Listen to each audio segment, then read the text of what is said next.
3 taon na ang lumipas ng isang ina ang nakumbinsi ang korte na alisin ang karapatan ng ama bilang magulang.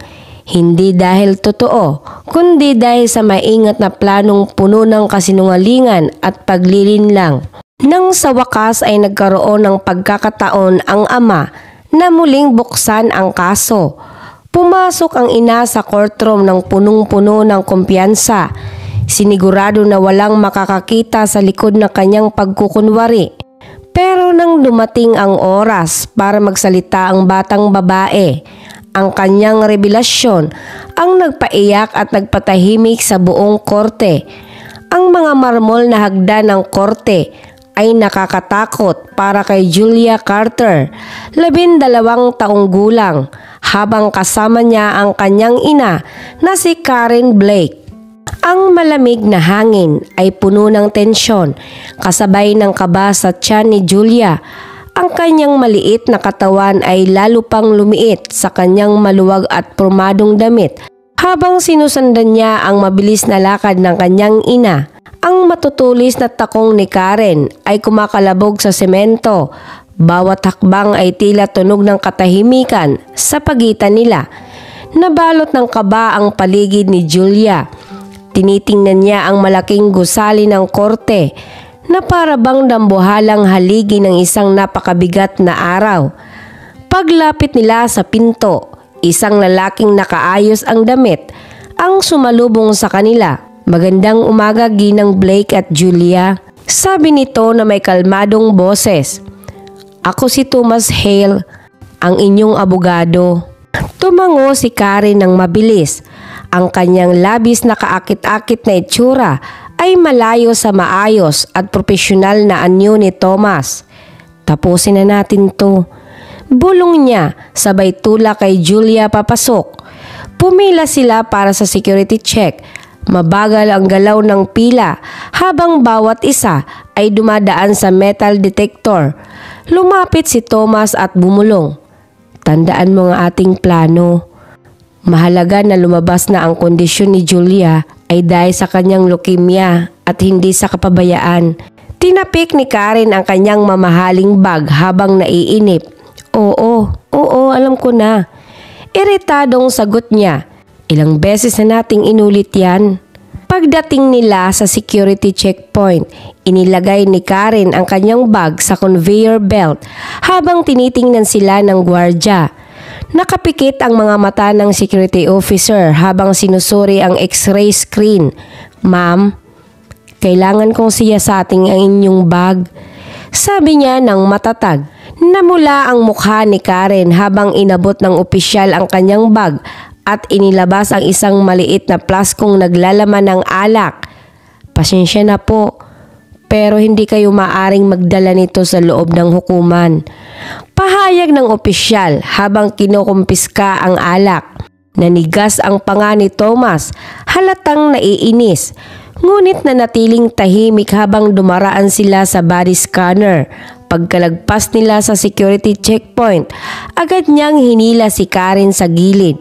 Ang kanyang tinig ay mababa ngunit mariin. "Ano bang iniisip mo?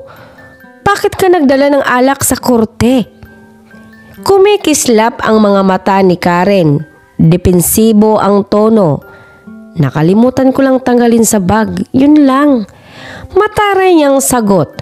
Hinimas ni Thomas ang tulay ng kanyang ilong at huminga ng malalim. "At ang suot mo, Karen? Napag-usapan na natin to.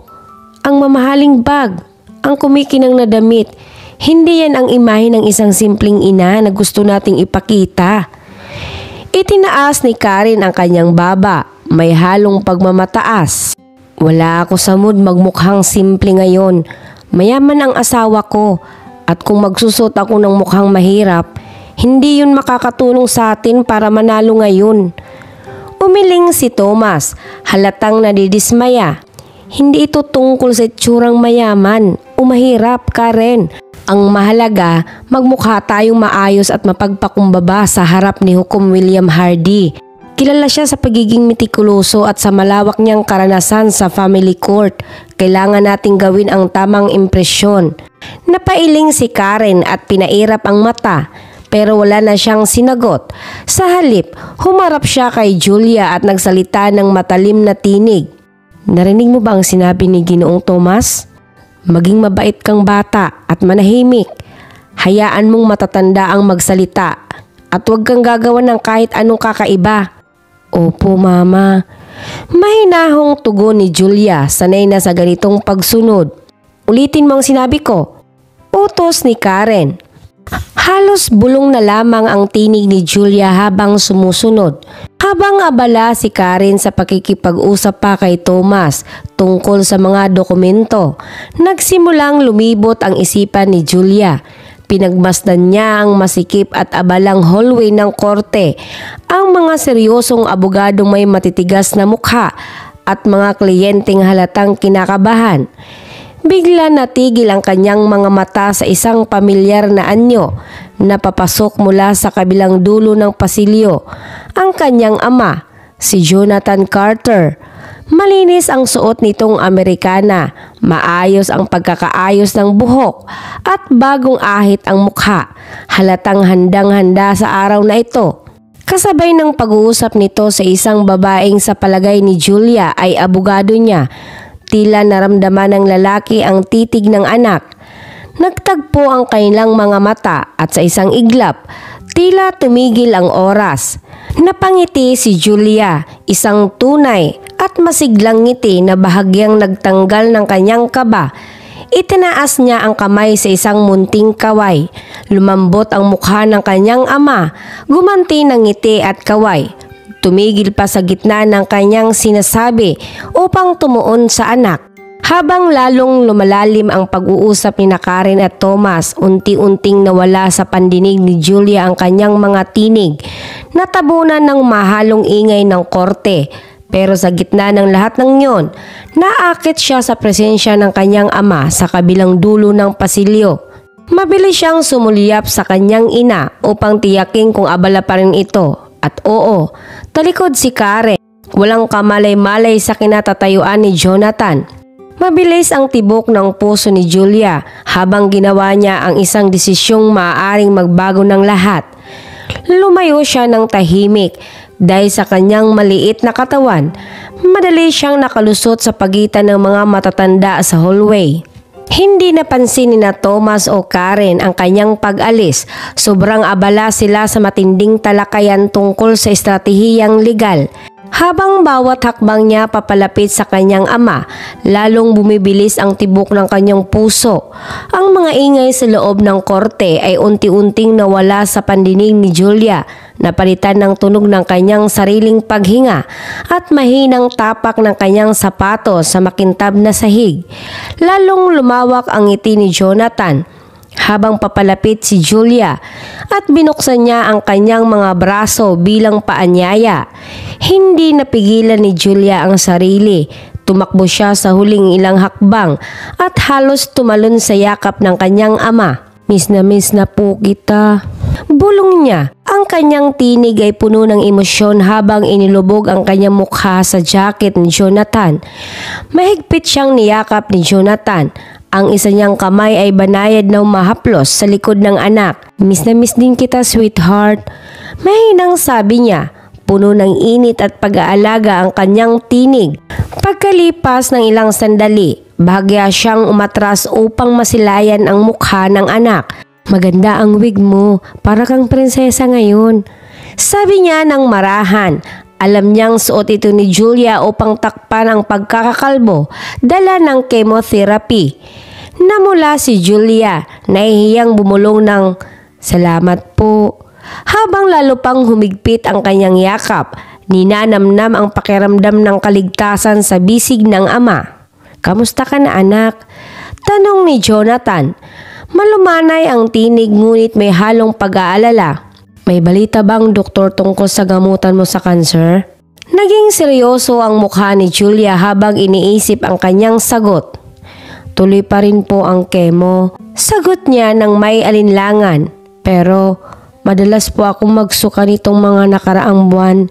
Marami po akong absent sa klase." Bumaba sa bulong ang kanyang tinig. "Nagagalit po si mama kapag hindi ako makapasok sa school." Nakunot ang noo ni Jonathan sa narinig. At si mama mo? Kumusta siya? Tanong niya ng maingat. Muling nag-alinlangan si Julia. Mabilis niyang sinulyapan si Karen na abalang-abala pa rin sa pakikipag-usap kay Thomas. Ayos naman po siguro. Dahan-dahang sagot ni Julia. Pero parang palaging antok. Baka dahil lang palagi niya akong inaalagaan kapag masama ang pakiramdam ko. Ganun ba? Sagot ni Jonathan. Pilit pinananatiling neutral ang tono. At iniinom mo ba palagi ang gamot mo? Sa tanong na ito, nagbago ang kilos ni Julia. Inilipat niya ang bigat ng katawan mula sa isa pang paa patungo sa kabila at ibinaba ang tingin sa sahig. Minsan po nakakalimot si mama. Mahinang pag-amin niya at madalas pong nakalak ang kabinet ng gamot. Hindi ko palaging makuha kapag kailangan ko. Napataas ang kilay ni Jonathan sa gulat. Nakalak ang kabinet? Bakit kaya? Nagkibit balikat si Julia, halos di marinig ang sagot. Minsan po nakabukas pero mas madalas pong sarado. Di ko pa alam kung bakit. Habang nag-uusap ang mag-ama, ang abogado ni Jonathan, na tahimik lang na nakamasid sa di kalayuan, ay palihim na nagsusulat ng mga tala sa maliit na notepad. Napansin ni Jonathan ang pagkailang ng anak sa paksa, kaya nagpasya siyang ibahin ang usapan. Hey! Sabi niya nang mas magaan ang tono. Naalala mo pa ba nung huli kang pumunta sa bahay ko? Ang saya mo sa swimming pool. Nagliwanag ang mukha ni Julia sa naalala. Oo nga po. Pwede ba ulit akong mag-swimming? Gustong-gusto ko po doon. Ngumiti si Jonathan kahit may bahid ang lungkot sa kanyang mga mata. Sana nga, sweetheart. Malambing na sagot ni Jonathan. Pagkatapos ng araw na to, baka mas madalas na tayong magkita. Napakunot ang noo ni Julia, halatang nalilito. Talaga? Bakit po? Anong meron ngayon? Naisip ni Jonathan na hindi pa lubos na naunawaan ni Julia ang layunin ng pagdinig sa korte, kaya't saglit siyang tumigil upang pag-isipan kung paano ito ipapaliwanag. Sa wakas ay sinabi niya, hayaan mong ikwento ko na lang sa'yo, Julia. Tungkol ito sa 2 ibon na magulang na inaalagaan ang kanilang anak na sisiw. Tumango si Julia, agad na nakuha ang atensyon ng bata sa kwento ng ama. Yung isang ibon, panimula ni Jonathan, masyadong abala sa paggawa ng magarang pugad. Gusto niyang maging maganda ito sa paningin ng ibang mga ibon. Pero habang abala siya noon, minsan nakakalimutan niyang pakainin ang sisiw. Nakunot ang noo ni Julia habang maingat na nakikinig. Yung isa namang ibon, patuloy ni Jonathan, mas iniintindi kung masaya at malusog ang sisiw. Ginagawa niya ang lahat para makahanap ng masustansyang uod at buto para sa anak niya. Anong nangyari sa sisiw? Tanong ni Julia, mahina ang tinig. Lumiit ang boses ni Jonathan, mas banayad at mas puno ng damdamin. Isang araw, may dumating na matandang kwago. Isipin mo na lang, siya ang parang hukom sa mundo ng mga ibon. Napansin niyang hindi maayos ang lagay ng sisiw, kaya kinailangan niyang magpasya kung sinong ibon ang mas makakabuti sa pagpapalaki nito. Nangunot ang noo ni Julia at unti-unting lumawak ang kanyang mga mata sa pagkakaunawa. Yun ba? Yun po ba ang nangyayari ngayon? Bahagyang tumango si Jonathan, marahan. Oo, parang ganun. Makikinig ang hukom ang kwago natin sa parehong panig at magpapasya kung ano ang pinakamabuti para sa'yo. Sandaling nakita sa mukha ni Julia ang lungkot, pero napatawa siya ng bahagya nang magpakitang gila si Jonathan gamit ang nakakatawang tunog ng ibon. Ngunit agad ding nawala ang halakhak nang muli siyang tumingin sa direksyon ng kanyang ina. Dad, mahina niyang sabi. Sabi po ni Mami palagi ka raw nagtatrabaho. Wala ka raw pong oras para sa akin. Lumuhod si Jonathan para mapantayan ang mata ng anak. Seryoso ang mukha. Julia, pakinggan mo ko. Ano man ang mangyari, ikaw ang palaging unahin ng puso ko. Oo, nagtatrabaho ako, pero ipinapangako ko. Lagi akong gagawa ng paraan para makasama ka. Magtutulungan tayo, okay? Tumango si Julia. Muling lumitaw ang munting ngiti sa kanyang labi. Habang patuloy silang nag-uusap ng tahimik, wala ni isa sa kanila ang napansin na pala ni Karen ang pagkawala ni Julia. Biglang tumigil ang pag-uusap nila ni Thomas nang ituro niya ang kabilang panig ng hallway. Miss Blake, nasaan ang anak niyo? Sabi ni Thomas, bakas ang pagka-alerto sa boses. Wala si Julia. Mabilis na lumingon si Karen. Hinanap ang anak sa gitna ng maraming tao hanggang sa tumama ang kanyang tingin kay Julia na yakap-yakap si Jonathan.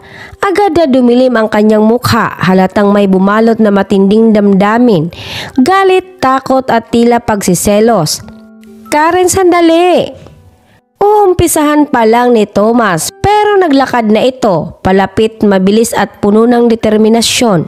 Sinundan siya ni Thomas, pinipilit panatilihin ang profesional na anyo kahit dama ang tensyon sa bawat kilos ni Karen. Napansin ni Julia ang papalapit na ina at kusang umatras, bahagyang lumayo kay Jonathan. Ang init at kapanatagan ng yakap ng ama ay biglang napalitan ng pamilyar na takot. Ilang segundo lang at narating na ni Karen ang dalawa. Mariing hinila ni Karen ang braso ni Julia palayo kay Jonathan. Lumayo ka sa kanya. Mariing sabi niya, ang boses ay mababa pero puno ng galit. Oh, nakalimutan mo na bang restraining order? Ma'am, okay lang po. Mahina ang pagtutol ni Julia, halos bulong ang kanyang tinig. Mabait si Dad sa akin, nag-uusap lang kami. Tumahimik ka. Singhal ni Karen sabay tingin ng masama sa anak. Nanatiling matatag si Jonathan bagamat halatang tensyonado habang binubulabog siya ni Karen. May naamoy siyang pamilyar na hininga nito. Napasingkit ang kanyang mga mata at tahimik na nagsalita. Karen, uminom ka na naman ba? Tanong niya. Kalmado ang tono, hindi mapanumbat kundi tila obserbasyon lang. Parang sampal ang dating nito kay Karen. Bahagya siyang napaatras, ngunit agad ding sumiklab muli ang galit. Anong karapatan mong sabihin yan? Singhal niya, gumagawa ka lang ng kasinungalingan para sirain ang reputasyon ko. Wala akong iniinom. Sinasabi ko lang ang nakikita ko. Sagot ni Jonathan, mahinahon pa rin. Kung hindi totoo, wala kang dapat ikagalit. Lalong umigting ang galit sa mukha ni Karen. Bigla na lang niyang tinulak si Jonathan sa balikat. Walang hiya ka. Sigaw niya. Akala mo ba basta-basta ka na lang pwedeng bumalik dito? Ma'am, tama na. Sigaw ni Julia. Sinusubukang pumagitna sa mga magulang, ngunit dahil sa sobrang galit, natulak siya ni Karen. Napaatras si Julia na wala ng balanse at bumagsak sa sahig. Mabilis na lumapit ang abogada ni Jonathan at lumuhod sa tabi ni Julia. Ayos ka lang ba? Mahinahong tanong ng babae habang inaabot ang kamay. Ako nga pala si Rebecca Green, abogado ng tatay mo. Tahimik na tumango si Julia at tinanggap ang kamay ni Rebecca upang makatayo. Samantala, si Thomas ay abalang pinipigil si Karen na ngayon ay sumisigaw na at umaakit ng pansin sa buong hallway. Lumayo ka sa anak ko! Sigaw ni Karen. Tuluyan ang nawalan ng kontrol. Wala ka ng karapatan, hindi ka na dapat lumalapit sa kanya. Agad na dumating ang mga court security officers upang maawat ang kaguluhan. Pinaghiwalay nila sina Karen at Jonathan.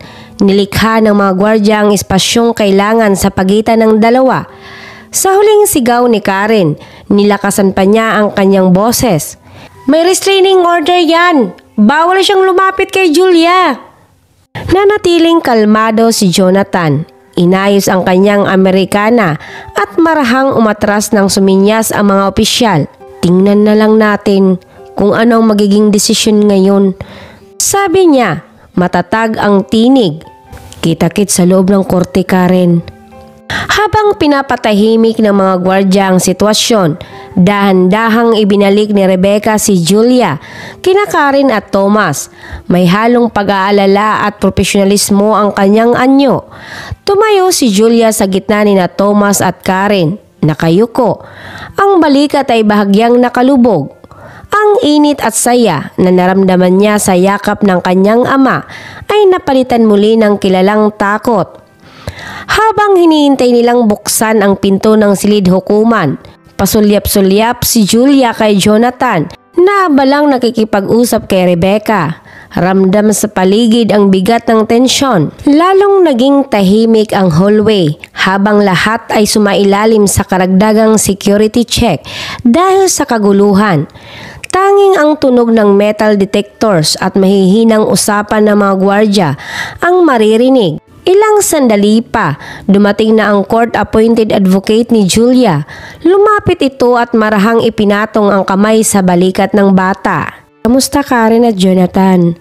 Bati niya, sabay tingin sa dalawa. Napakislot si Julia sa unang haplos, tila nagulat, pero agad ding kumalma. Napatingin siya ng sunod-sunod sa pagitan ng advocate at ng kanyang ina. Manatiling kalmado lang. Bulong ng advocate. Matatag ngunit banayad, parang isang bangka na pumipigil sa pagkayanig sa gitna ng bagyo. Salamat. Mahina ang sagot ni Julia habang ang mga daliri ay nagsimulang kalikuting ang kanyang mga kuko. Sa loob ng kanyang isip ay isang magulong buhos ng emosyon, guilt, takot at isang munting ningas ng pag-asa. Marahang pinisil ng advocate ang kanyang balikat. Ano man ang mangyari pagkatapos nito? Sabi ng babae habang tinititigan si Julia. Haharapin natin to ng magkasama. Huminga si Julia ng malalim, bahagyang nanginginig. Hindi siya sigurado kung maniniwala siya sa mga salitang yon. But for now, sapat na yon para manatili siyang nakatayo. Biglang bumukas ang mabibigat na pintuan ng silid hukuman ni Judge William Hardy kasabay ng isang malalim na langit-ngit. Tumayo ang isang court officer at malakas na inanunsyo. Carter versus Blake. Lahat ng sangkot, pumasok na po. Para bang gumagalaw si Julia sa loob ng ulap habang sinusundan ang mga matatanda papasok sa silid. Malakas ang pakiramdam ng loob nito, mataas ang kesame at ang madilim na kahoy sa paligid ay tila sumisipsip sa kaunting liwanag na nanggagaling sa bintanang tinatamaan ng sinag ng araw. At pumuesto sina Thomas sa isang gilid ng silid. Matigas ang tindig ni Karen, taas ang baba bilang pagtutol. Sa kabilang gilid naman, naupo ng maayos sina Jonathan at Rebecca. Kalmado ngunit determinado ang anyo. Pinaupo si Julia sa pagitan ni na Thomas at ng kanyang court-appointed advocate. Halos natatabunan ng mga ito ang maliit niyang katawan habang naghihintay ng pagpasok ng hukom. Palipat-lipat ang tingin ni Julia sa kanyang mga magulang. Nakaupo siya na animoy naninigas sa kaba. Pinipintig ang mga daliri sa mesa na hindi mapakali ang galaw. Nang mapansin ni Jonathan ang tingin ni Julia, ngumiti siya ng bahagya bilang aliw. Napilit na sinagot ni Julia bago mabilis na tumingin pababa sa kanyang kandungan. Tahimik ang buong silid nang marinig ang malakas na boses ng BFF. All rise. Na sinundan ng pagpasok ng kagalang-galang na hukom na si William Hardy, ang tagapangulo. Ang maingat niyang hakbang at matalim na titig ay nagpapakita ng kanyang maraming taong karanasan sa family court. Nakaupo siya habang nililingon ang mga naroroon. Napahinto siya kay Julia bago mariing nagsabi, "Maupo." Matatag pero mahinahon ang kanyang tinig. Nang maging tahimik na ang lahat, nagpatuloy siya. Narito tayo ngayon para sa kasong Carter laban kay Blake. Isang petisyon para baguhin ang makasunduan sa kustodiya ng minor de edad na si Julia Carter. Bago tayo magsimula, nais kong ipaalala na ang layunin ng pagdinig na ito ay tukuyin kung ano ang pinakamabuti para sa bata. Inaasahan ko na ang lahat ay kikilos ng naaayon.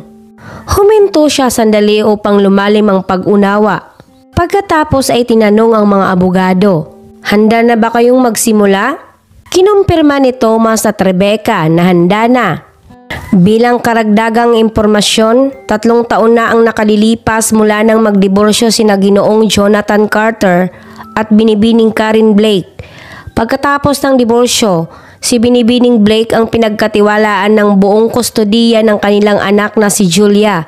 Samantala, mahigpit namang nilimitahan ang karapatan ni Ginoong Carter na makadalaw sa bata dahil sa mga paratang ng pang-aabuso at emosyonal na pagiging hindi matatag. "Opo, kagalang-galang," tugon ni Rebecca. Ngayon, si Ginoong Carter ay naghain ng petisyon sa hukuman upang muling buksan ang kaso ng kustodiya at bawiin ang karapatan sa magulang ni Binibining Blake batay sa bagong ebidensya. Tama ba ito? "Tama po, kagalang-galang," sabi ni Rebecca. "Nakakuha kami ng matibay na ebidensya ng kapabayaan sa paggamot kay Julia sa kanyang cancer, pati na rin ang maling paggamit ng mga pondo ng suporta sa bata. Bukod dito, ang obserbasyon ni Ginoong Carter sa limitadong supervised visits ay nagpapakita ng mga palatandaan ng kapabayaan tulad ng madalas na hindi maipaliwanag ng mga sakit at mga sugat." Tumango si Hukom Hardy na may seryosong anyo. "Naunawaan ko. At si Binibining Blake, itinatanggi ba niya ang mga akusasyong ito?" "Oo, kagalang-galang," pasingit ni Thomas. "Naniniwala kami na ang mga problema sa kalusugan ni Julia ay bunga ng kanyang patuloy na pakikipaglaban sa leukemia, hindi kapabayaan." "Mabuti," sabi ni Hukom Hardy. "Maririnig natin ang lahat ng ebidensya sa tamang panahon. Magsimula tayo sa mga pambungad na pahayag. Binibining Green, bilang petitioner, maaari ka nang magsimula." Tumayo si Rebecca, matatag ang tindig habang nilalapitan ng hukuman. "Kagalang-galang, ang kasong ito ay higit pa sa kustodiya. Ito ay tungkol sa kaligtasan, kapakanan at kinabukasan ng isang batang napabayaan at emosyonal na nasaktan ng kanyang custodian parent. Patutunayan namin na sinadyang ginamit ni Binibining Karen Blake ng mali ang pundo ng suporta para sa bata na dapat ay para sa pangangalaga kay Julia. Siya rin ay gumamit ng abusadong pag-uugali at nilinlang ang mga nakaraang paglilitis upang hindi makuha ni Ginoong Jonathan Carter ang kanyang mga karapatan bilang magulang. Ngayon, nais naming itama ang matinding kawalang katarungan na ito at tiyakin na ang kinabukasan ni Julia ay mapupunta sa ligtas na mga kamay." Habang nagsasalita si Rebecca, lumaki ang mga mata ni Julia na ang tingin ay pailan-ilang lumilipat mula sa tensyonadong posisyon ng kanyang ina papunta sa matatag na presensya ng kanyang ama. Lumingon si Hukom Hardy kay Thomas. "Ginoong Hale, simulan mo na po ang inyong pambungad na pahayag." Nakangiti si Thomas habang inaayos ang kanyang korbata. "Galang-galang, palaging ginagawa ni Binibining Karen Blake ang pinakamabuti para kay Julia.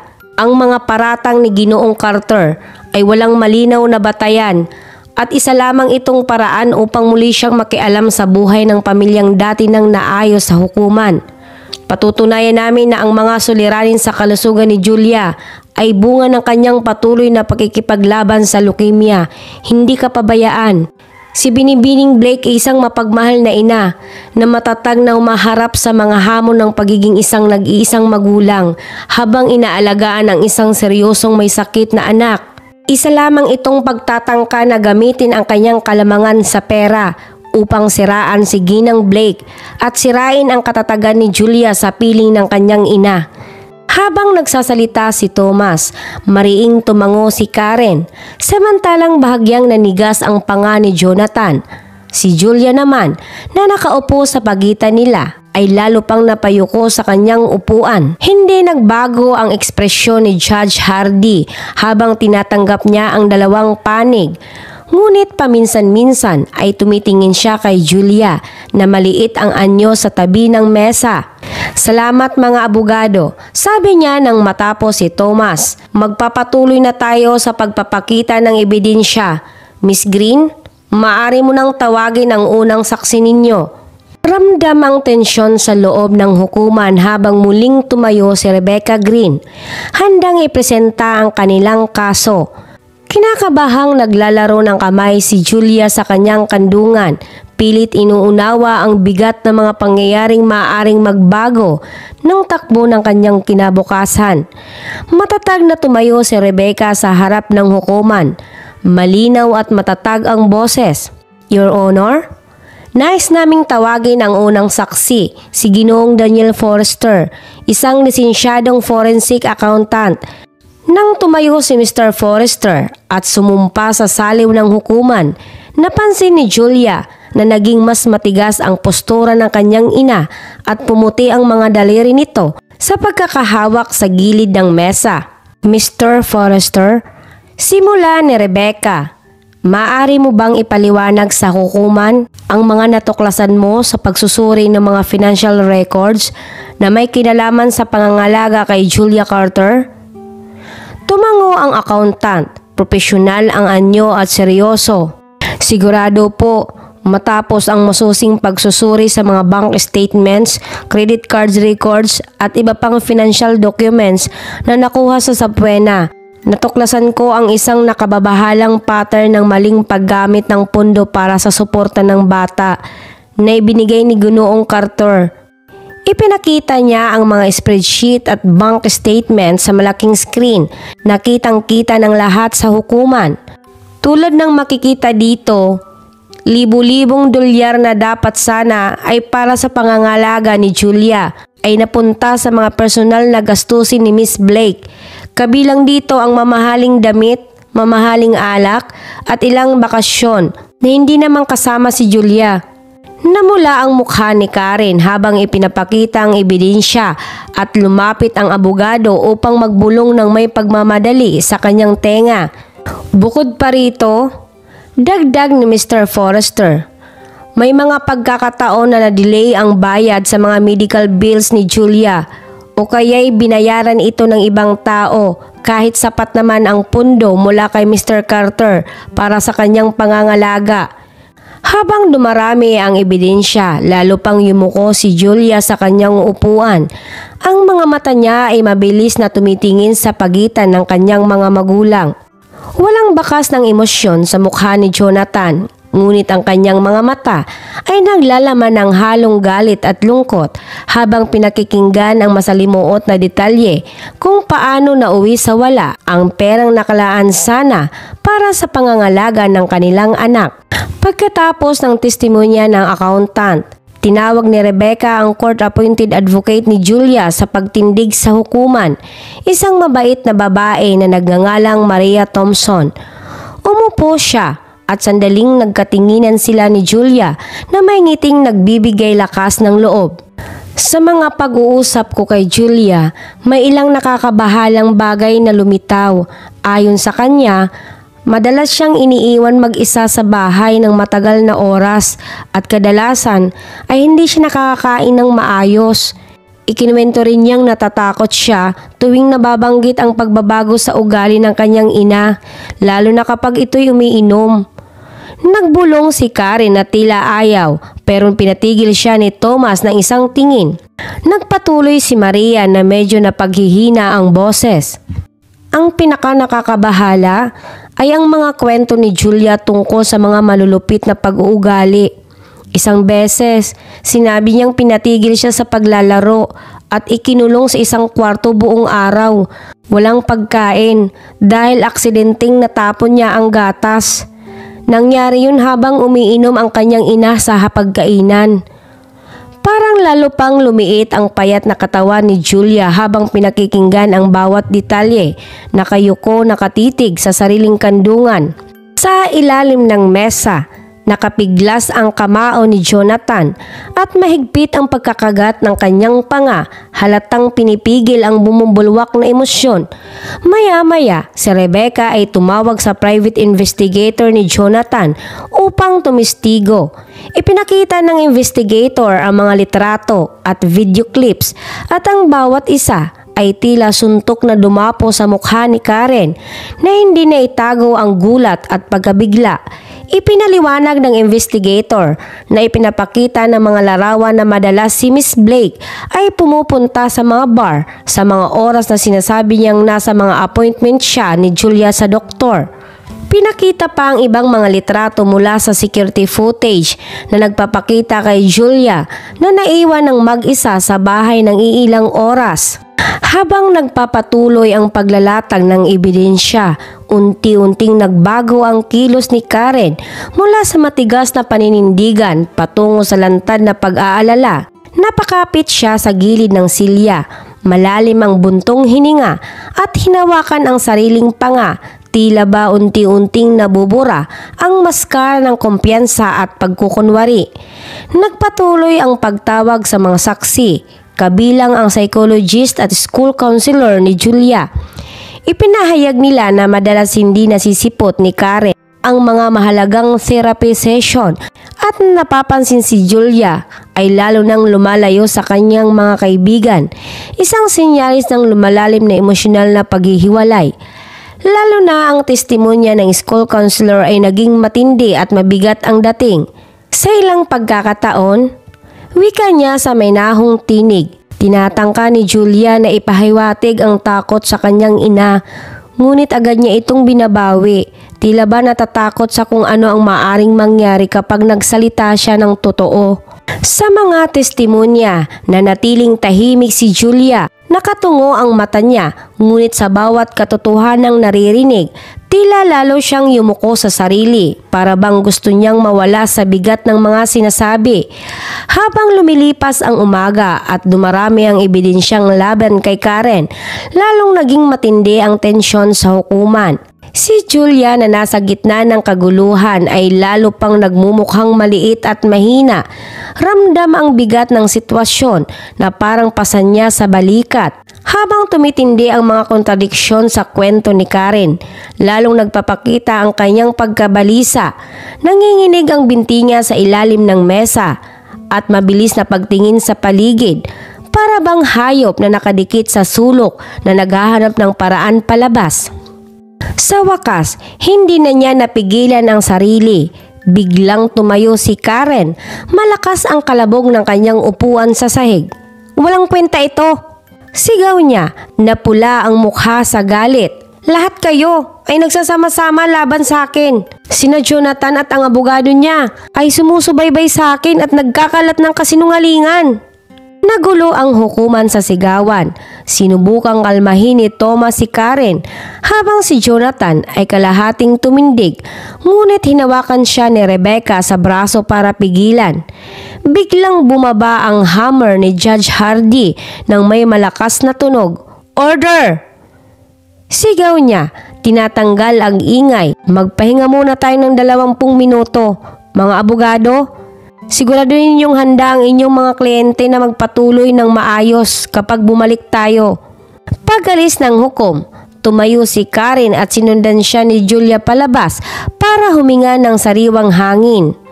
Sa labas, inabot ni Karen ang kanyang sigarilyo gamit ang nanginginig na kamay at sinabi kay Julia, "Dito ka lang, huwag mo akong sundan." At lumayo, iniwan ang kanyang anak na nag-iisa at naguguluhan. Lumuhod siya sa tabi ni Julia at nagkatinginan silang dalawa sa isang sandali ng pagkakaintindihan. "Pasensya na at hindi ako palaging nandyan." Bumulong siya, nanginginig ang boses. "Pero pangako ko, kahit ano pa ang mangyari ngayon, aayusin ko to." Napuno ng luha ang mga mata ni Julia. "Mahirap," bulong niya. "Pero sinusubukan kong maging matatag." Nasaktan si Jonathan sa mga salita niya. Gusto niyang yakapin si Julia para protektahan siya sa malupit na realidad ng hukuman. Ngunit nanatili siyang mahinahon at malumanay sa pagsasalita. Magaling ang ginagawa mo, anak. Alam kong hindi ito madali, pero napakatapang mo. Tingin ko, galit si mama. Tingin ni Julia kay Jonathan. Kuminto si Jonathan, pinili ng mabuti ang mga salita. Julia, kung may mali, kung nasaktan ka ng ina mo sa kahit anong paraan, pwede mo akong sabihan. Lagi mo akong maaasahan. Gagawin ko ang lahat para maging ligtas at masaya ka. Lumuha si Julia, binuksan ang bibig na parang gusto nang magsalita at hinawakan ang kanyang wig na parang gusto niyang tanggalin. Ngunit bago siya makapagsalita, bumalik si Karen, dala ang amoy ng usok ng sigarilyo at alak na sumunod sa kanya. Hawak ni Karen ang wig ni Julia. Ano bang iniisip mo sa ginagawa mo? Galit na hiyaw ni Karen nang nagmamadaling lumapit sa kanila. Umalis ako ng 5 minuto lang, tapos hindi mo mapigilan ang kamay mo sa anak ko? Nilingon ni Karen ang paligid at tinawag ang mga security na naka-duty sa loob ng hukuman. Security? Nilalabag niya ang restraining order. Biglang tumindig si Jonathan. Itinaas ang mga kamay para magpakita ng kapayapaan. Karen, please, tiningnan ko lang ang anak natin. Hindi na siya anak mo. Sagot ni Karen na parang naghihiganti. Nawala na sa'yo ang karapatan mo. Habang papalapit na ang mga security, pinansin ni Jonathan ang amoy ng alak sa hininga ni Karen. Uminom ka ba habang recess? Tanong niya na may halong pagtataka at galit. Napangiwi si Karen sa galit. Anong karapatan mo? Sinusubukan mo lang akong sirain. Uminit ang pagtatalo at si Julia ay naipit sa gitna ng alitan. Kitang-kita ang takot sa kanyang mga mata. Pumagit na ang mga security at hinati sila ni Jonathan at ni Karen. Sa gitna ng gulo, hinila ni Karen si Julia sa braso at dinala siya sa babaeng banyo. Pagpasok sa walang tao na kwarto, nawala ang maskara ni Karen. Paano mo nagawang kausapin siya? Bulong ni Karen na puno ng galit. Matapos lahat ng ginawa ko para sa'yo? Nang may luha, bumigkas si Julia. Miss na miss ko na siya, mami. Bakit hindi na lang tayo maging isang pamilya ulit? Sumidhi ang titig ni Karen, puno ng galit at banta. Wala kang utang na loob. Ang tatay mo, nagkukunwari lang yan. Kapag lagi mo siyang kasama, makikita mo kung sino talaga siya. Isang negosyanteng laging abala at walang panahon para sa isang batang pangit at walang silbing tulad mo. Lumaban si Julia, lampas na sa hangganan ng kanyang katatagan. Kahit palaging abala si Daddy, mas mabuti na yung kaysa sa araw-araw na sigawan, pananakot at pananakit dito sa bahay. Sinasaktan at pinagtatawanan ako. Tumingin siya sa ina. Tama nga si Daddy, uminom ka na naman, naamoy ko yun. Bago pa man matapos ang salita, hinampas ni Karen si Julia sa pisngi, nag-iwan ng pulang marka ng galit. Makinig ka. Mariing sabi ni Karen, ang tinig ay mababa, ngunit puno ng banta. Sobra nang sinasabi mo sa abogado mo. Kung gagawa ka pa ng kalokohan dito sa korte, sisiguraduhin kong hindi mo na kami makikita kailanman.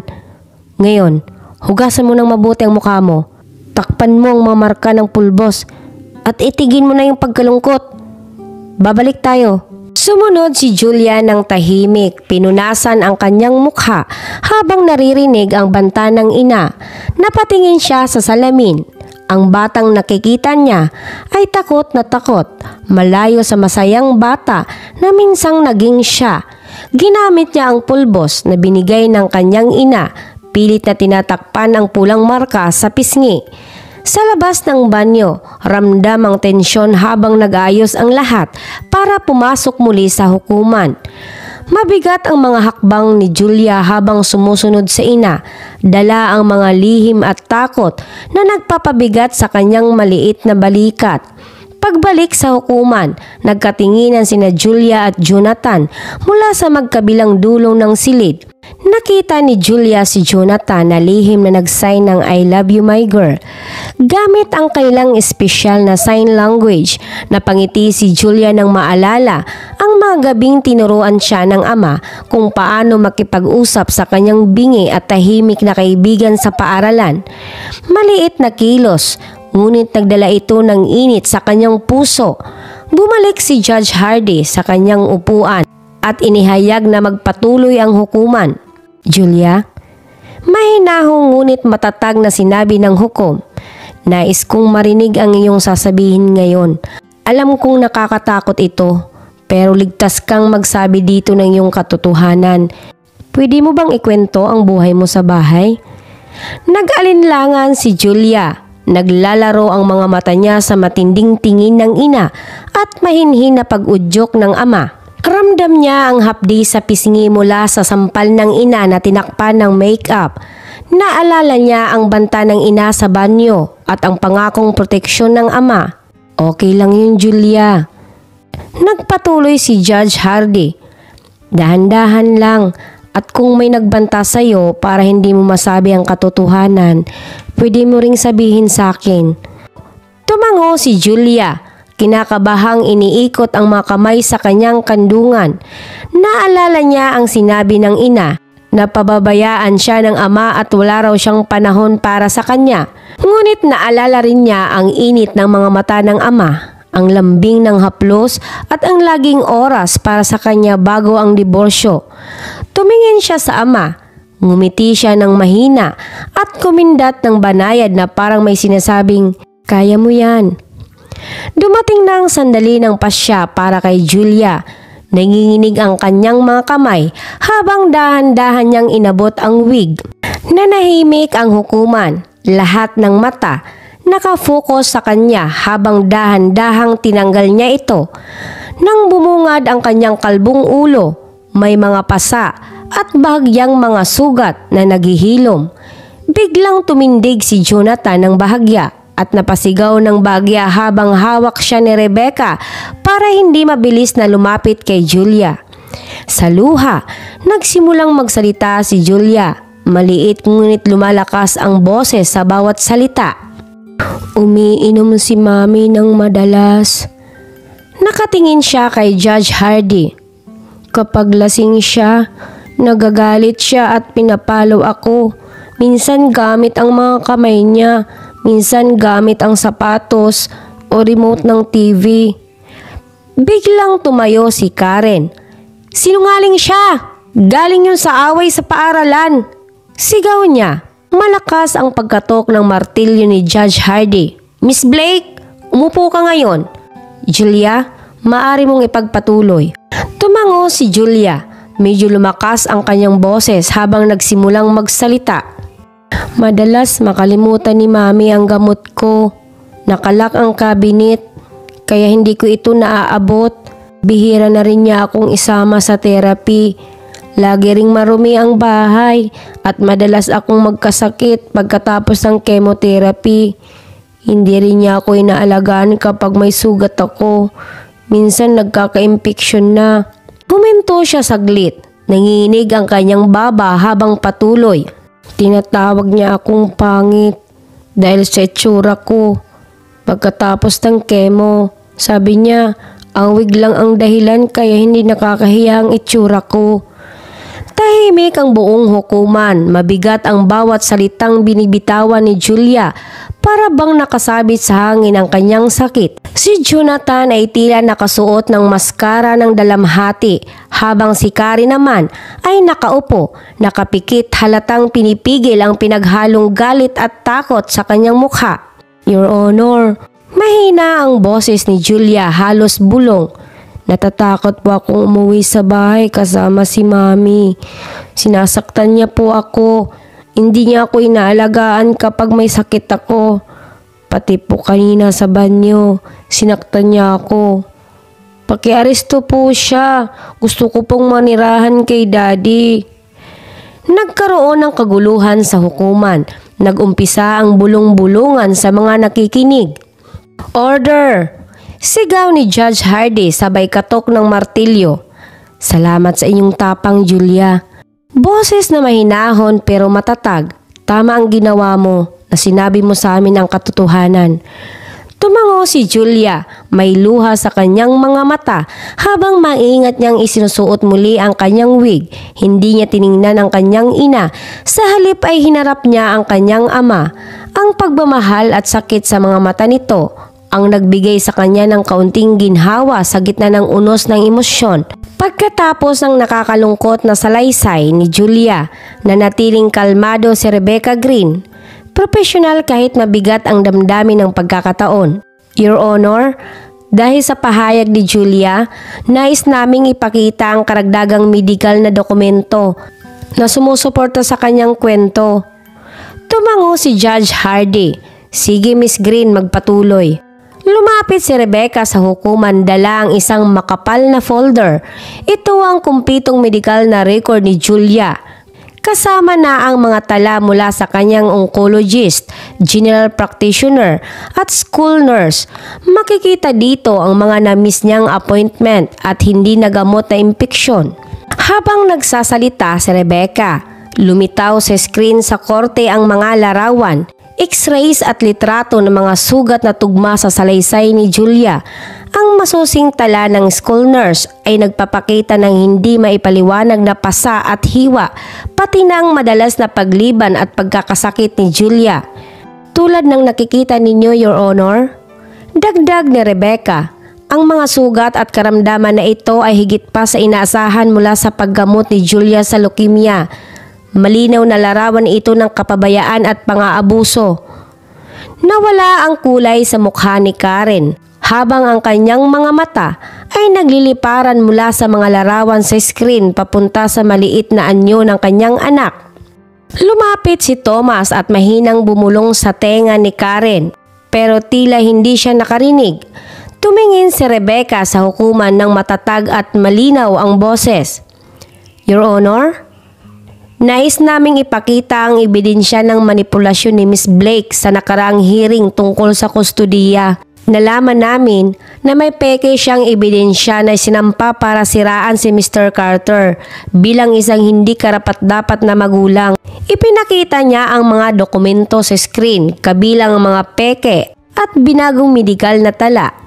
Mayroon din kaming saksi na magbibigay ng testamento tungkol sa pananakot upang magbigay siya ng maling affidavit laban kay Mr. Carter.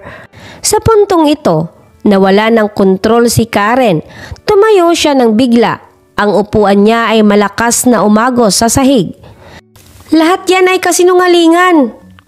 Sigaw niya nang may takot sa boses. Hindi niyo pwedeng paniwalaan to! Malakas na bumagsak ang martilyo ni Judge Hardy. Miss Blake, kontrolin mo ang sarili mo o maaari kang mapatawan ng parusa. Mr. Hale, pakikalma ang iyong kliyente. Habang abala si Thomas sa pagpigil at pagpapakalma kay Karen, na tila nanginginig sa galit, agad na tumayo si Rebecca at tumawag ng susunod na saksi. Ang susunod na saksi ng korte, si Ginoong Michael Dawson. Isang lalaking nasa early 40s, halatang kinakabahan. Siya ay lumapit at tumayo sa witness stand. Minsang naging malapit kay Karen. Ngayon ay tila alangan at maingat ang kilos. Mr. Dawson, panimula ni Rebecca. Maari mo bang ikwento sa hukuman ang nilalaman ng affidavit na nilagdaan mo 3 taon na ang nakakaraan? Patungkol sa naging asal ni Mr. Carter? Tahimik ang silid habang hinihintay ang tugon ng lalaking tila may dalang bigat mula sa nakaraan. Nilingon ni Michael si Karen saglit bago tumingin kay Rebecca. Oo, 3 taon na ang nakalipas nang pumirma ako ng affidavit na nagsasabi na nakita ko si Mr. Carter na nag-aaway kay Julia at kay Miss Blake, pero hindi yun totoo. Nagbulungan ang mga tao sa korte. Pinatawag ni Judge Hardy ng katahimikan at pinayagang magpatuloy si Michael. Nilapitan ako ni Miss Blake. Paliwanag ni Michael. Sinabi niyang kailangan niya ang tulong ko para maprotektahan si Julia mula sa kanyang ama. Sinabi niya kung ano ang isusulat ko sa affidavit at tinakot niya akong ibunyag ang personal kong sikreto. Kung hindi ako susunod, napahiya ako sa sinabi ko oo sa kanya. Habang nagsasalita si Michael, nagalit si Karen. Umusig siya at tinutukan si Michael ng daliri. Sinungaling kang gago. May kasunduan kami ni Miss Blake. Sigaw niya. Tumunog ang boses ni Judge Hardy ng malakas. Ito na ang huling babala mo. Isang beses pang pagsabog at aalisin ka namin dito. Mr. Hale, kontrolin ang inyong kliyente o gagamit kami ng parusa. Umakyat si Karen sa upuan, nanginginig sa galit na hindi maipakita. Si Julia na nakaupo ay lalo pang lumiit sa takot. Tinawag ni Rebecca ang private investigator pabalik sa witness stand. Nagpresenta siya ng detalyadong ulat kasama ang mga litrato at video. Ipinakita ng aming surveillance ang paulit-ulit na kapabayaan. Paliwanag ng investigator. Ipinakita niya ang CCTV footage na nagpapakita na iniwan si Julia mag-isa ng ilang oras, madalas gabi na. May mga tala rin ng madalas na pagpunta ni Miss Blake sa mga bar at tindahan ng alak, kadalasan sa mga oras na may naka-schedule na appointment si Julia sa doktor. Ipinakita rin niya ang mga financial records na may mga withdrawal mula sa medical fund ni Julia na ginamit sa personal na gastusin ni Karen. Dagdag pa niya, may mga pahayag mula sa mga kapitbahay tungkol sa madalas na ingay, pagtatalo at iyak ng bata mula sa bahay ni Miss Blake. Habang dumarami ang ebidensya, nagiging pabago-bago ang ugali ni Karen. Ilang beses siyang humarang sa proseso ng korte na lalong bumababa ang kanyang kredibilidad. Sinubukan ni Thomas na baliwalain ang mga aligasyon. Sinasabi na ang mga sugat ni Julia ay side effect lang ng chemotherapy. Pero ang ebidensya at detalyadong kwento ni Julia ay nagpatunay na mali ang argumento niya. Ang huling saksi ay isang child psychologist na eksperto sa pang-aabuso. Ipinakita ni Julia ang mga karaniwang sinyalis ng matagalang emosyonal at pisikal na pang-aabuso. Paliwanag ng psychologist, takot siyang magsalita, pinoprotektahan ang umaabuso, at may pisikal na sintomas na nagpapakita ng malalim na trauma. Ang banta ng karahasan at kapabayaan sa kanyang medical na pangangailangan ay nagdudulot ng matinding stress na nakakaapekto sa kanyang paggaling sa leukemia. Habang dumadaan ang mga testamento, tahimik na nakaupo si Julia, madalas nakatitig sa sahig, pero paminsan-minsan tumitingin sa kanyang ama para kumuha ng lakas mula sa kanyang suporta. Habang tumatagal, lumalakas ang bigat ng ebidensya laban kay Karen. Naging mabigat ang hangin sa korte dahil sa laki ng pagdurusa ni Julia at sa pagkakamaling naganap sa nakaraang hearing tungkol sa kustodiya. Pagkatapos bumaba ang huling saksi, nagpahinga si Judge Hardy bago ang closing arguments. Habang palabas ang lahat, si Julia ay inaalalayan ng court-appointed advocate. Nang bumalik sa korte, tumayo si Rebecca para sa kanyang closing argument. Matatag at malinaw ang kanyang boses habang nagsasalita sa hukuman. Your Honor, sa buong proseso, ipinakita namin ang matibay na ebidensya ng sistematikong pang-aabuso at kapabayaan ni Miss Blake sa kanyang anak na si Julia. Malinaw na ipinakita ng mga financial records ang maling paggamit ng child support funds na para sana kay Julia. Ang mga medical na ebidensya at testimonya ng eksperto ay nagpapakita ng nakakatakot na larawan ng pisikal na pang-abuso at kapabayaan.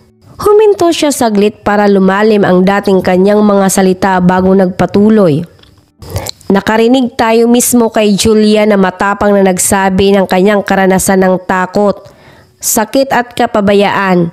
Nakita natin ang manipulasyon ni Miss Blake sa mga nakaraang proseso sa korte na di makatarungang nag-alis sa karapatan ni Mr. Carter bilang ama batay sa mga peking akusasyon. Bahagyang itinuro niya si Jonathan.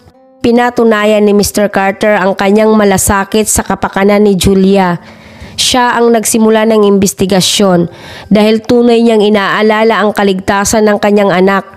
Mayroon siyang sapat na kakayahan, katatagan at mapagmahal na tahanan na kailangan ni Julia, lalo na sa kanyang laban sa leukemia. Pinalakas ni Rebecca ang boses habang nagtatapos. Your Honor, malinaw na ang kasalukuyang kalagayan ni Julia ay hindi lang hindi angkop, kundi mapanganib sa kanyang pisikal at emosyonal na kalusugan. Hinihiling namin na ipasa ang buong kustudiya kay Mr. Carter kaagad para sa kaligtasan ni Julia at upang mabigyan siya ng pinakamainam na pagkakataon na gumaling mula sa kanyang sakit at trahedya. Naupo si Rebecca. Si Thomas Rose naman, abogado ni Karen, ang nagsalita sa kanyang closing argument. Mas mababa ang kumpiyansa ng kanyang tinig kaysa sa simula ng hearing. Your Honor, panimula niya. Bagamat nakakabahala ang mga ebidensyang ipinakita, dapat nating tandaan na ang pagpapalaki ng bata na may seryosong sakit tulad ng leukemia ay napakabigat na hamon. Si Miss Blake ang pangunahing nag-aalaga kay Julia habang naglalakad sa mahirap na paggamot. Sabay na inaalagaan ang kanilang bahay. Huminto siya saglit, tila naghahanap ng salita. Aminado kami na may pagkukulang sa paghatol, ngunit dapat itong tingnan sa konteksto ng matinding stress na dinaranas ni Miss Blake. Hinihiling namin na bigyan siya ng counseling at suporta, hindi pagbabago sa kustudiya na magiging dagdag pasakit pa kay Julia. Habang nagsasalita si Thomas, kitang-kita ang pag-aalala ni Karen. Gumagalaw-galaw siya sa upuan at ang mga mata niya ay naglalakad-lakad sa buong korte. Bigla siyang tumayo. Lahat yan kasinungalingan, sigaw niya ng matinis. Si Julia ay akin. Hindi siya para kay Jonathan. Mahigpit na nagsalita si Judge Hardy. Blake, umupo ka o aalisin kita sa korte. Bumalik si Karen sa upuan niya. Nanginginig ang katawan dahil sa matinding galit. Si Julia naman na nakaupo ay mukhang lalo pang lumiit. Nanginginig sa takot. Seryoso ang mukha ni Judge Hardy nang magsalita siya sa korte. Dahil sa maraming ebidensyang naipakita ngayon, magpapareses muna tayo ng saglit para pag-isipan ko ang hatol ko. Magkikita tayo muli pagkatapos ng ilang minuto. Nang umalis ang judge, umusbong ang bulong-bulungan sa korte. Tahimik na nag-usap sina Jonathan at Rebecca habang si Karen ay nag-aaway ng mabangis kay Thomas. Si Julia ay nag-iisa kasama ang kanyang abogado. Mahigpit na hawak ang kanyang wig at palihim na tumitingin kay Jonathan ang kanyang ama. Ang 30 minutong pahinga ay parang napakahabang oras sa lahat. Nang bumalik si Judge Hardy, naging tahimik ang lahat. Tumingin siya sa lahat bago sabihin ang hatol niya. Matapos ko pag-aralan ang lahat ng ebidensyang ipinakita, handa na akong magbigay ng hatol. Sabi niya ng malinaw. Ang kasong ito ay nagpapakita ng seryosong problema na kailangang agarang aksyonan para sa kaligtasan at kapakanan ng bata. Tumigil siya sandali. Tiningnan ang lahat sa korte bago magpatuloy. Unang-una, ang ebidensya ng paulit-ulit na pananakit at kapabayaan ni Miss Blake. Makikita sa mga financial records na may maling paggamit ng pundo para kay Julia. Ang mga medikal na ebidensya at testimonya ni Julia ay nagpapakita ng pananakit at kapabayaan na naglagay sa kalusugan at buhay niya sa panganib. Namutla si Karen habang nagsasalita ang judge. Si Jonathan naman ay yumuko ng bahagya. Halo-halo ang pag-asa at pag-aalala sa mukha niya. Bukod pa rito, ang ebidensya ng paglilinlang sa mga naunang hearing ay sobrang seryoso. Ang maling testimonya at peking dokumento na ipinakita 3 taon na ang nakalipas ang nagdulot ng malaking pagkakamali sa hustisya na di makatarungang nagtanggal sa karapatan ni Mr. Carter bilang ama. Tumindi ang boses ni Judge Hardy nang direktang kausapin si Karen. Miss Blake, ang mga ginawa mo ay hindi lamang naglagay sa panganib ang pisikal na kalusugan ng iyong anak, kundi nagdulot din ng matinding emosyonal na sakit. Ang pag-uugali mo sa korte ngayon ay nagpatibay sa pangamba kung kaya mo bang bigyan si Julia ng matatag at maayos na tahanan. Nawala ang tapang ni Karen. Naglaho ang dating pagtanggi, napalitan ng lungkot. Tumingin naman si Judge Hardy kay Jonathan. Mr. Carter, kahit na nawala sa iyo ang iyong karapatan bilang ama ng hindi tama, pinakita mo ang malasakit sa kalagayan ni Julia sa pagsisimula ng investigasyon na ito at pag-aayos ng sitwasyon. Huminga ng malalim si Judge Hardy bago magpatuloy sa hatol. Dahil sa lahat ng ebidensyang ito, inuutusan ko ang agarang paglilipat ng buong kustodiya kay Julia sa kanyang ama na si Jonathan Carter. Nagulat ang lahat sa korte. Lumaki ang mata ni Julia at palipat-lipat ang tingin niya sa kanyang mga magulang. Miss Blake, inuutusan ka rin na sumailalim sa masusing psychological evaluation at kailangang pumasok ka sa programa para sa rehabilitasyon ng alkohol. Hanggang hindi mo natatapos ito at hindi pa nasusuri ng mabuti, limitado lang ang iyong pagbisita sa bata at dapat ay may kasama at binabantayan. Hininga ni Karen ang hangin sa isang pag-iyak, ngunit nagpatuloy si Judge Hardy. Mag-a-appoint din ako ng kinatawa ni Julia para gabayan sa paglipat at siguraduhin ang kanyang kaligtasan. Makikipagtulungan ang guardian niyo, Mr. Carter, at sa medikal na pangkat ni Julia para matiyak na lahat ng kanyang pangangailangan ay matutugunan. Bahagyang lumambot ang boses ni Judge Hardy nang kausapin si Julia ng diretso. Julia, alam kong mahirap at nakakatakot ito para sa iyo, pero gusto kong malaman mo na dahil sa tapang mo na magsalita ngayon, maaalagaan at masisiguro ang iyong kaligtasan at kapakanan sa hinaharap. Nang matapos ang hatol, sumabog ang korte sa mga kilos. Dinala si Karen ng mga opisyal dahil sa kasong child abuse, kapabayaan at paglilinlang sa pera. Nagsikap siya ng huli para maabot si Julia. Hindi niyo pwedeng gawin to! Siya ang anak ko! Sigaw ni Karen ng may galit. Mabilis na tinakpan ng abogado ni Julia ang bata para hindi ito maapektuhan. Nilapitan ni Jonathan si Julia ng may luha sa mata. Yumuko sa kanya at niyakap. Tapos na yan anak, ligtas ka na ngayon.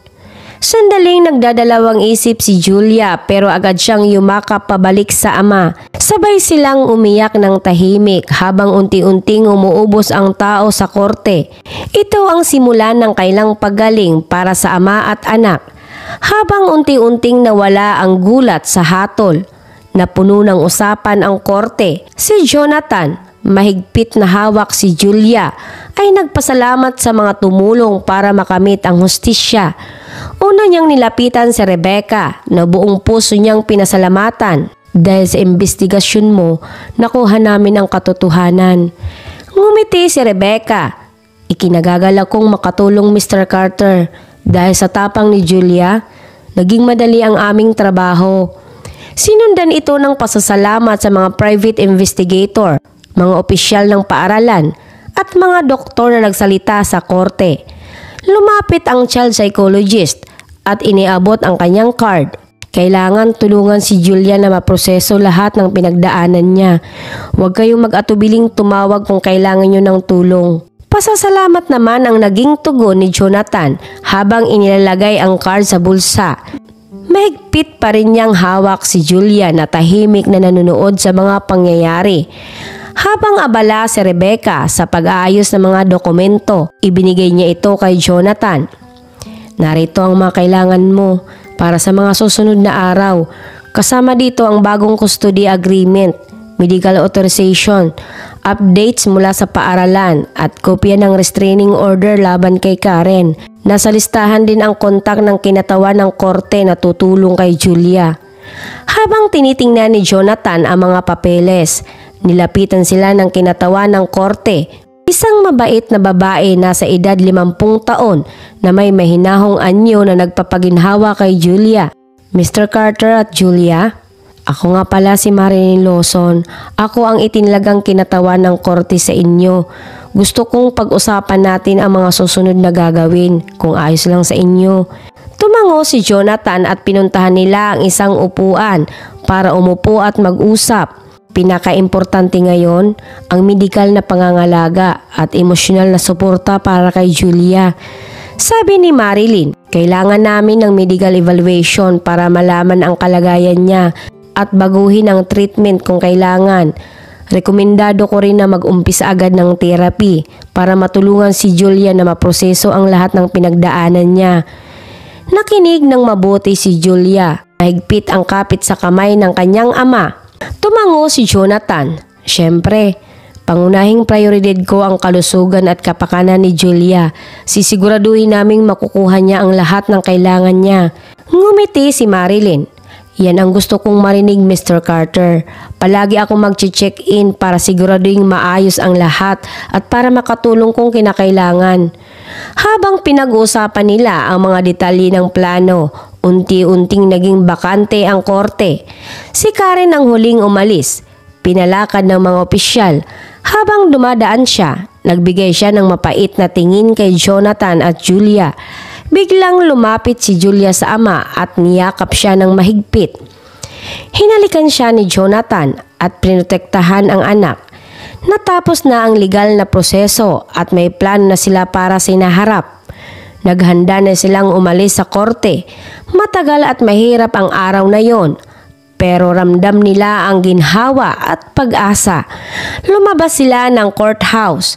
Sumikat ang araw na nagpapakita ng bagong simula. Dahan-dahan nilang nilakad ang pasilyo. May hawak na kamay ni Julia sa balikat ni Jonathan. Pareho silang pagod, pisikal at emosyonal. Pagdating nila sa labasan, yumuko si Jonathan para tingnan si Julia ng diretso sa mata. Tanong niya ng mahinahon. Tumango si Julia, may bahagyang ngiti sa labi. Opo, Dad. Habang papunta sila sa kotse, hindi mapigilan ni Jonathan ang paghanga sa lakas ng loob ni Julia. Kahit na ang hirap na pinagdaanan niya, nakangiti pa rin siya, nagtitiwala pa rin. Puno ng pagmamalaki at determinasyon si Jonathan na hindi niya bibiguin. Pagpasok sa kotse, nilingon niya si Julia bago pa patakbuhin ang makina. Gusto kong malaman mo, hindi mo na kailanman mararanasan ang ganoong sakit. Pangako ko, gagawin ko ang lahat para maprotektahan ka at mapasaya. Napuno ng luha ang mga mata ni Julia. Tubango siya habang hinahawakan ang kamay ng ama. Alam ko, Dad. Bulong niya. Habang naglalakbay, pinag-usapan nila ang mga susunod na hakbang sa kanyang therapy at gamutan. Siguraduhin nating makukuha mo ang pinakamahusay na pangangalaga. May mga doctor appointment at therapy sessions. Pero haharapin natin yan ng magkasama. Okay? Sabi ni Jonathan. Tumango si Julia, sandaling nagdalawang isip bago magtanong. Dad, sabi ni Mama, baka wala ka raw oras sa akin dahil palagi kang busy sa trabaho. Sakit sa dibdib ni Jonathan ang mga salitang yon. Huminga siya ng malalim bago sumagot ng tapat. Julia, oo, marami akong responsibilidad. Mahirap ang magpatakbo ng kumpanya. Pero pangako ko, ikaw ang pinaka-importante sa akin. Aayusin ko ang oras ko para sa'yo. Marami tayong kailangang habulin. At gagawin ko yan. Nag-isip sandali si Julia bago sumagot. Okay, Dad. Naniniwala ko sa'yo. Pagdating nila sa bahay na ngayon ay bahay nila na, tanong ni Jonathan, anong gusto mong gawin muna? Nakita ni Julia ang swimming pool sa likod at ang mga mata niya ay nagniningning. Pwede ba tayong lumangoy? Tanong niya ng may saya. Natawa si Jonathan ng may init sa puso. Siyempre, pwede tayo. Habang bumaba sa kotse si Julia, tumingin siya sa bahay na magiging bagong tahanan nila. Lumuhod si Jonathan sa tabi niya. Sinundan ang tingin ni Julia. Alam ko, malaking pagbabago ito. Pero haharapin natin ng magkasama. Okay? Bahay mo na ito at gusto kong maging ligtas at masaya ka dito. Tumango si Julia at sa hindi inaasahang pagkakataon, niyakap niya ng mahigpit si Jonathan. Salamat, Dad. Hinakap siya ni Jonathan. Pinipigil ang luha. Walang anuman, anak. Ganito dapat lagi. Habang papasok sila sa bahay na hawak ang kamay, ramdam nila ang pag-asa na matagal na nilang hinintay. Hindi madali ang daraanan nila, pero para kay Julia, para kay Jonathan, ramdam na nila ang kaligtasan at kabuuan. Simple lang ang sandaling yun, pero puno ng pangako. Ito ang simula ng maraming masayang alaala sa kanilang bagong buhay. Habang unti-unting lumulubog ang araw, alam nila na kahit mahirap ang daraanan nila, kakayanin nila ito ng magkasama, mas malakas dahil natagpuan na nila ulit ang isa't isa.